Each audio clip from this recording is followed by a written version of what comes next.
According to the Canadian Cancer Society, breast cancer is the most common form of cancer in women. It's estimated 5,000 women will die of the disease this year alone. But one Lloydminster initiative is doing their part to raise money to help research for a cure, and all in a unique way. The Women of the Patch calendar has been released this week, with all proceeds going to the Canadian Cancer Society. Bart Pedjasic has more on this project. Sexy, seductive, and playful. Not words you normally use to describe oil patch workers, but Natasha Bowman hopes to change all that. 26-year-old Bowman started the campaign just under a year ago, after her own brush with breast cancer. I had breast tumors and had to have them removed, and the experience was quite traumatic, so I needed a way to give back. Fortunately for Bowman, her tumors were non-cancerous, but she still had to have 5 removed from both of her breasts.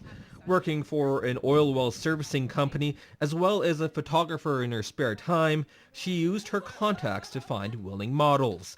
She says every girl that appears in the calendar works in the oil patch one way or another. So we've got girls anywhere from shop foremen to office people to welders to lease operators and truck drivers. Girls just like shop foreman Kelli Brown. I have family that have passed away from cancer as well, so definitely a good cause. I know I'm always a participant of Relay for Life, and it's very popular around Lloydminster, fundraising for cancer research. So Brown says she's modeled before, but she's never been a part of a project like this.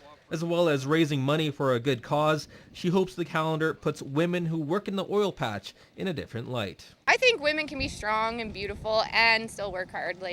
I've done it for 9 years now, so I've had to definitely work my butt off to show that I can do it, kind of thing. But I think women are capable of being sexy and work hard. As well as selling calendars online, the girls are also hosting a special launch party at the Canadian Brewhouse on Friday night.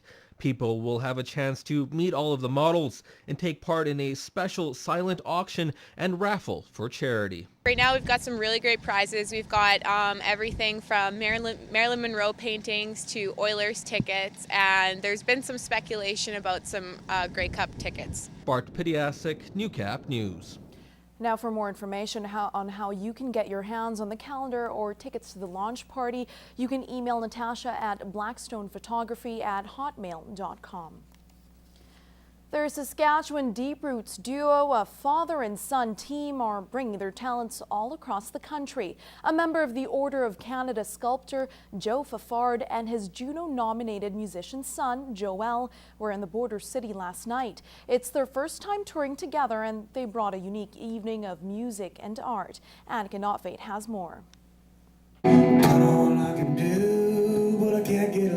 I started playing music around 14 or 15, and I was playing a lot of rock and roll in high school bands and that kind of thing. And somewhere along the lines, I heard Bruce Coburn play, and I was amazed at how he could play a bass line and a melody part at the same time. And so I decided that's what I would learn how to do.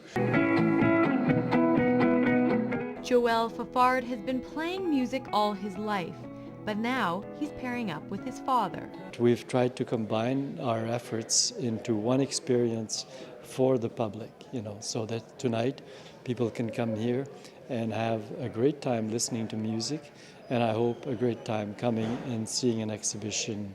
Joe Fafard doesn't try to convey a particular message through his sculptures, but hopes people get something out of it. It's not up to me to actually tell people what they should think of it or what they should think about. And it's not like a preacher. I don't do propaganda. I just do what I feel. I'm trying to say to people through these portraits of animals is that we're all part of the great global Earth family, and that we're all important, the animals as well as us. I've always been a big fan. He's such a multi-talented artist. There's so many media that he's an expert in, and I like his subject matter. I'm an animal lover, so I love his animals, and they're so true to life. And throughout their lives, Joe Fafard has always encouraged his son in his musical talents.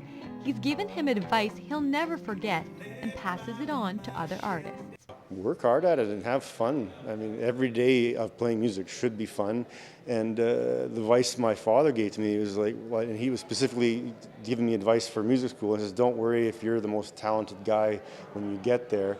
It's the guy who works hardest after music school who's going to get something done. And I can do, but I can't get along with you. Their next stop is Edmonton tonight, and then Calgary on Tuesday. Anna Canotbe, Newcap News.